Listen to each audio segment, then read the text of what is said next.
Hey everyone, Goofyword here, back with another episode of Totally Obscure, where we look at the coolest things you can do with the cards you didn't know you should be playing in Commander. Today we're going to look at a gruesome Golgari enchantment called Grim Feast. We're going to be gaining a lot of life and apparently eating a lot of corpses. Let's take a look. Grim Feast is a 3-mana enchantment, 1 green-black, and at the beginning of our upkeep it'll deal 1 damage to us. But whenever an opponent's creature is put into the graveyard from the battlefield, you'll gain life equal to that creature's toughness. Even though the card text does say target opponent's graveyard, the Oracle text does make it clear that this works in a multiplayer game. Grim Feast will trigger no matter whose creature besides your own goes to the graveyard, so don't worry about playing it at a 4-person game and having to name the opponent who you're going to target with it. This is just whenever an opponent's creature dies, you get life equal to that creature's toughness. There are a few different routes you can go on with this card. You could use it in a Life Gain Matters style deck with something like Sanguine Bond, which is going to turn all of that extra life gain into damage to your opponent. You could also pair it with other cards that care about creatures dying, especially on your opponent's side of the battlefield.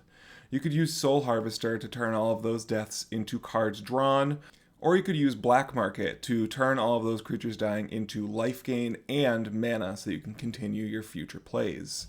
Ikra Shadiki the Usurper is an excellent life gain Golgari commander that even has partner, so you can pair it with something else to expand its color identity. Although we're going to be taking 1 damage per turn from our Grim Feast, usually that is cancelled out. Although if you're in a very light creature meta, you might not have that many creatures going to your opponent's graveyards, so this card might not be for every meta.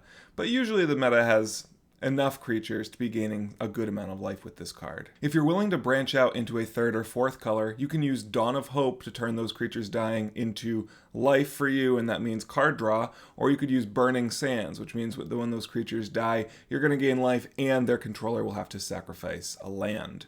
Though both of those effects are pretty devastating over the long-term course of the game, as you can leave your opponents landless, you have tons of life and tons of cards, and then you can win with something like Aetherflux Reservoir. Because of all the extra life you've been gaining, paying the 50 life is rather attainable, so you can knock players out pretty easily.